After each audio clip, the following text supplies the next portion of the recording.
From this wider perspective, so much of what we do to each other must have the rest of creation shaking their heads in disbelief. The fact is that someone born in the United States is not more special than someone born in Mexico. Someone born in London is not more special than someone born in Liverpool. Someone who is white is not more special than someone who is black. They're just vehicles for the consciousness to experience. You go down to the seashore and you pick up a droplet of water in your hand. How can anyone say that that droplet is any more or less special than all the other billions and trillions of droplets you see in the ocean before you?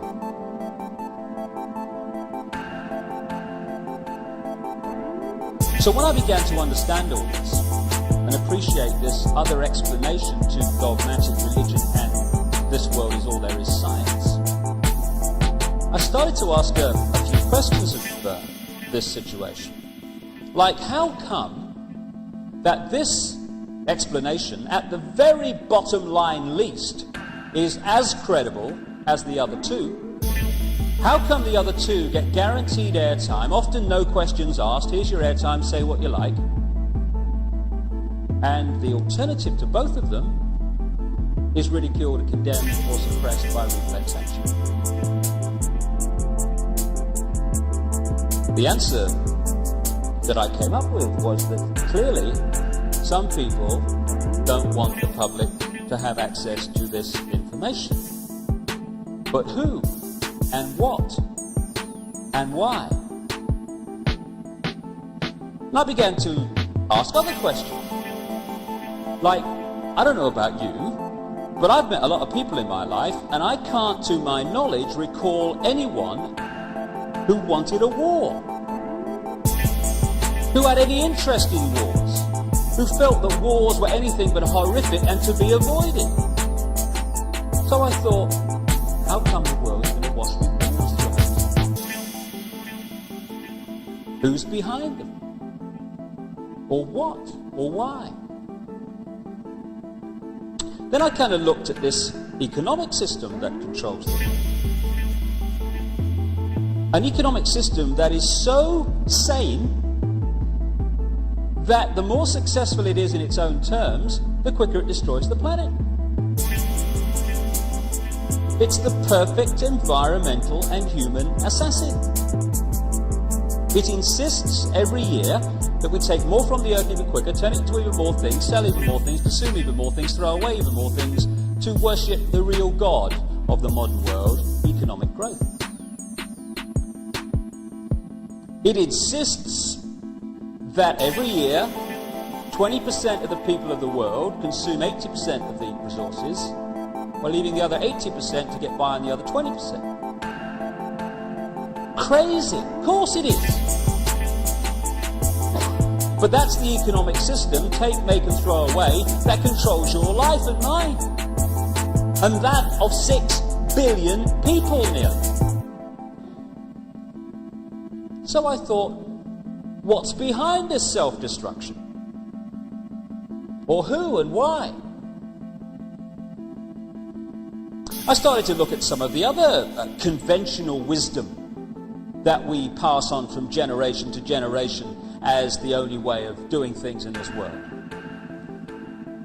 The wisdom that says, even though the economic system that I've just described is dismantling this planet, you ask a politician of any party anywhere in the world, what do we do to get out of this environmental situation? And they will say we must have more growth to raise the money to spend on the environment.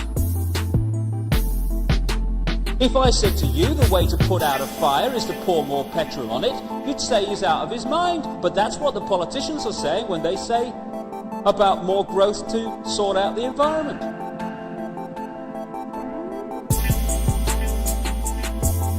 It's conventional wisdom that it's fine to treat animals as mere commodities, to be made as fat as possible, as quick as possible, on as little food as possible. To condemn every year billions of animals to a lifetime of pain, fear and suffering in the name of economics. You're sane if you judge your success in healthcare not by how many people are healthy, but by how many diseased people you manage to treat. We're treating more patients than ever before. Why? Why are so many people ill? It's conventional wisdom that rising house prices are a sign of economic success when thousands are homeless because they can't afford them.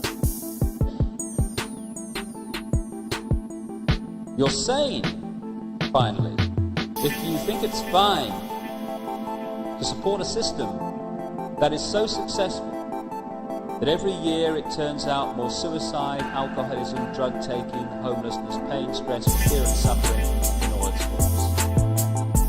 We'd be in real trouble if this system doesn't work. That is sanity. But it's the ultimate insanity. So who's behind it? Or what and why? I began to realize too that against the background of this utter self-destruction, on this same planet is stunning wisdom.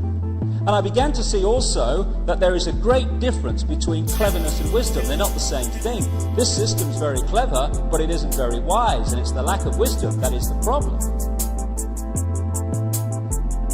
I began to see that what we call wisdom is often not found in this state-of-the-art letters after their name system.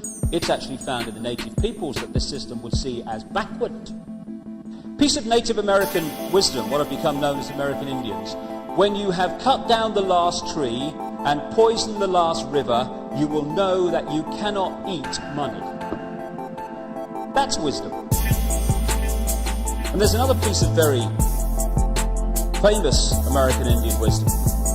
In 1854, the American government made an offer for Indian land. And under the system that I've been talking about, and the attitudes and the values that are indoctrinated into us, what should have happened is this chief should have said, right, well, I'm on a winner here, because it's a seller's market. I never put it on the market, therefore I'm in the driving seat. So what I'll do is duck and weave, and I'll crack on. I don't want to sell, get them to push up the price, and at the moment that I think they're going to pull out, I'll put out my hand and say, you've convinced me. And people will think, oh, what a great businessman he is, that chief. Fantastic. He's something in the city, he will. But there's another value system on this planet also. A value system that said this in terms of this chief. How can you buy or sell the sky? We do not own the freshness of the air or the sparkle of the water. How then can you buy them from us? Every part of the earth is sacred to my people, holy in their memory and experience. We know the white man does not understand our ways. He's a stranger who comes in the night and takes from the land whatever he needs.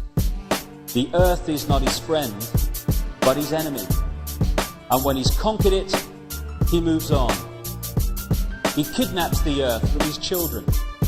His appetite will devour the earth and leave behind a desert. If the beasts were gone, we would die from a great loneliness of the spirit.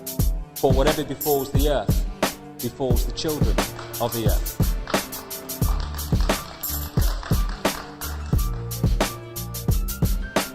It's sobering to think that those words were spoken in 1854, when you look what has happened since.